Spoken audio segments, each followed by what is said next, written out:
পরীক্ষা ছাড়াই নতুন সেমিস্টার শুরু করায় বিপাকে পড়েছেন ঢাকা বিশ্ববিদ্যালয়ের শিক্ষার্থীরা। তারা বলছেন, পরবর্তীতে দুটো সেমিস্টার পরীক্ষা একসাথে নেওয়া হলে বাড়তি চাপ পড়বে।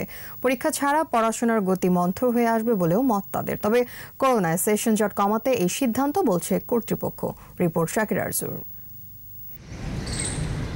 করোনা মহামারীর কারণে ঢাকা বিশ্ববিদ্যালয়ের শিক্ষার্থীদের উপস্থিতিতে 6 মাসেরও বেশি সময় ধরে বন্ধ শিক্ষা কার্যক্রম। শিক্ষা প্রতিষ্ঠান কবে খুলবে তা অনিশ্চিত হয়ে পড়ায় 1 জুলাই থেকে অনলাইনে ক্লাস নেওয়ার সিদ্ধান্ত নেয় বিশ্ববিদ্যালয় প্রশাসন।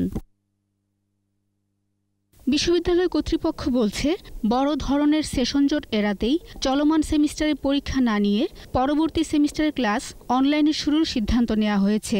আমাদের গুরুত্ব দিতে হবে জীবনের প্রতি, স্বাস্থ্য ঝুঁকির প্রতি, সেগুলোর বিবেচনায় নিয়েই আমাদের পরিকল্পনা গ্রহণ করতে হয়।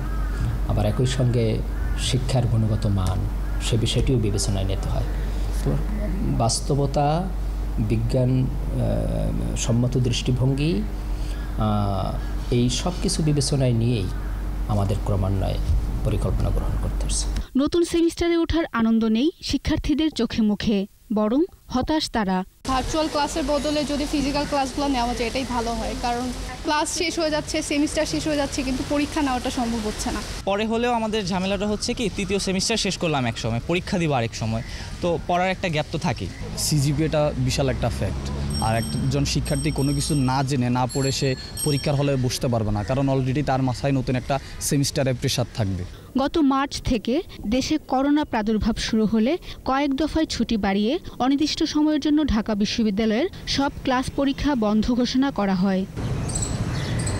শাকির আরজু, 21 টেলিভিশন, ঢাকা।